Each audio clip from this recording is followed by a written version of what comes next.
কোনো শক্তি, কোনো ন্যাটো, কোনো ইউনাইটেড নেশনস, কোনো ইউরোপিয়ান ইউনিয়ন, কোনো IMF, কোনো ওয়ার্ল্ড ব্যাংক, কোনো সাম্রাজ্যবাদী শক্তি এই ভবিষ্যৎবাণীকে ঠেকাতে পারবে না। ইনশাআল্লাহ। আপনি চেষ্টা করতে দেন, সারা পৃথিবীর সমস্ত মুসলমানকে যদি এখন তারা মেরে ফেলে, তবু একটা ভবিষ্যৎবাণী ইনশাআল্লাহ তারা পাল্টাতে পারবে। এটা আমাদের আসার জায়গা।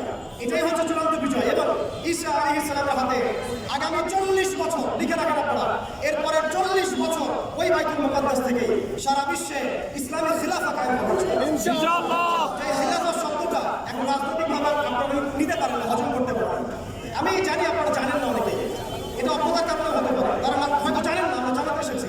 এই যে খিলাফা শব্দটা তারা নিতে পারে না, এই খিলাফাই হবে পৃথিবীর শেষ শাসন ইনশাআল্লাহ। এই খিলাফা দিয়ে বিশ্ব শুরু হয়েছিল, এই খিলাফা দিয়েই বিশ্ব শেষ হবে। ঈসা আলাইহিস সালাম 40 বছর ওই জেরুজালেম থেকে এই বিশ্বকে শাসন করবেন ইনশাআল্লাহ।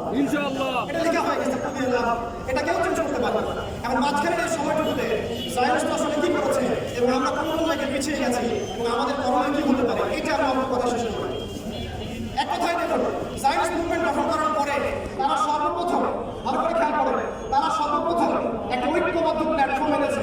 আমরা দেখেন সারা বিশ্বে এখন পর্যন্ত মুসলিমরা একটা ঐক্যবদ্ধ প্ল্যাটফর্ম করতে পারে, তারা ঐক্যবদ্ধ একটা প্ল্যাটফর্ম করেছে এবং সেই প্ল্যাটফর্মকে কেন্দ্র করে তারা সবার আগে খিলাফত ব্যবস্থাকে ধ্বংস করেছে। অটোম্যানদেরকে তারা পরাজিত করেছে। প্রথম বিশ্বযুদ্ধের সেই 19 শতাব্দীর 18 মধ্যে তারা বাইতুল মুকাদ্দাসের প্রথম ঢুকেছে এবং তাদের সহযোগী ছিল পশ্চিম বিশ্ব এবং ব্রিটেন। আজকে আমরা ইসরায়েলের এগেইনস্টে কথা বলি ঠিকই, কিন্তু পশ্চিম বিশ্বের এগেইনস্টে আমরা কথা বলতে পারি না, আমরা ব্রিটেনের এগেইনস্টে কথা বলতে পারি না। আজকে আমরা ইসরায়েলের বিরুদ্ধে কথা বলি ঠিকই, আমেরিকার এগেইনস্টে আমরা কথা বলতে পারি না। আজকে আমরা তাদের অন্য বৈঠকের কথা বলি, এটা দরকার আছে, কিন্তু তাদের আদর্শ দিয়ে আমাদের ব্যক্তি জীবন, পারিবারিক জীবন, সামাজিক জীবন, ইভেন রাজনৈতিক অর্থনৈতিক জীবন পর্যন্ত ঢেলে সাজানো হয়েছে। এইগুলো আমরা সাজাতে পারি। 1800 সালের 19 সালের মধ্যে এই জায়নিস্ট মুভমেন্টকে করা হয়েছে। তাদের মূল উদ্দেশ্য, তাদের এজেন্ডা, তারা কি শুধু গাজা চায়, তারা কি শুধু রাফা চায়, তারা কি শুধু প্যালেস্টাইন বা গাজা চায়, এটা ভুল কথা। তারা শুধুমাত্র এই একটু অংশ চায় না। এই জায়নিস্টরা বেসিক্যালি চায় they want to rule the world, তারা বিশ্বকে শাসন করতে চায়। they want to rule the world, তারা বিশ্বকে শাসন করতে চায়। কেন চায়? কারণ তারা প্রত্যাশা করছে, তারা বসে আছে এই অপেক্ষায় যে তাদের একজন মেসিহ আসবে, তারা বলে মেসায়া, তাদের একজন মেসায়া আসবে। যে মেসায়া যদি আসে তাহলে তারা বাইতুল মুকাদ্দাস থেকে আবার পুরো বিশ্বকে শাসন করবে, ঠিক যেমন সুলাইমান এবং দাউদ আলাইহিস সালামের সময় তারা বিশ্বকে শাসন করবে। এটা তাদের ব্যক্তিগত ধর্মগ্রন্থে তার মুখের মধ্যে লেখা আছে। এই এজেন্ডাকে বাস্তবায়ন করার জন্য তারা এগিয়ে যাচ্ছে এবং তারা এই মেসায়ার জন্য তাদের মঞ্চটাকে প্রস্তুত করছে। আপনি যদি মনে করেন গাজা অথবা তাদের এই সন্ত্রাসবাদ থেমে যাবে, আপনি ভুল করছেন। যতক্ষণ পর্যন্ত তারা বিশ্বকে নিয়ন্ত্রণ না করছে, বিশ্বকে শাসন না করছে, তারা কেন হবে না।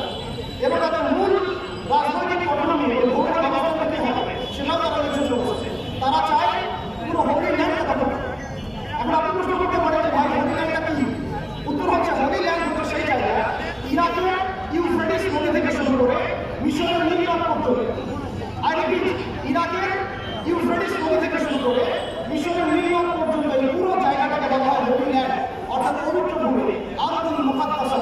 কোরআনে বলা হচ্ছে আরদুল মুকাদ্দাসা, ওদের স্ক্রিপ্টারে বলা হচ্ছে হোলি ল্যান্ড। তাদের মিসায়া ইহুদিরা বলছে মেসায়া এবং খ্রিস্টানরা রাসূলুল্লাহ বলছে অ্যান্টিক্রাইস্ট, যাকে আমরা চিনি অফিসিয়াল হচ্ছে মাসিহুদ দাজ্জাল। তারা এই হোলি ল্যান্ডটাকে স্বাধীন করতে চায়। তারা মিশরের নীল নদ থেকে শুরু করে ইরাকের ইউফ্রেটিস পর্যন্ত পুরো জায়গাটাই দখল করতে চায়। আপনারা যদি মনে করেন গাজা দখল করার পর তাদের এই হামলা থেমে যাবে, আপনি ভুল করছেন। তারা ততক্ষণ পর্যন্ত থাকতে হবে না যতক্ষণ পর্যন্ত তারা হোলি ল্যান্ডটাকে দখল না করছে। এবং শেষ হবে না যে বৃহত্তর মালহামা বা মহাযুদ্ধের কথা বলা হয়েছে, সেই যুদ্ধ হবে ইরাকের ইউফ্রেটিস নদীর সোনার পাহাড়কে কেন্দ্র করে। আস্তে আস্তে সময় শেষে এগিয়ে যাচ্ছে। তাহলে তাদের উদ্দেশ্যটা কি? আমাদের উদ্দেশ্য হচ্ছে হোলি ল্যান্ডটাকে দখল করে সেখান থেকে তারা দাজ্জালের শাসন কায়েম করতে চায়। তারা চায়, জায়নিস্ট চায়। এই ডটসগুলো যদি আপনি মিলাতে না পারেন এবং শুধু বাইরের চোখ দিয়ে আপনি দেখেন, ভিতরের চোখ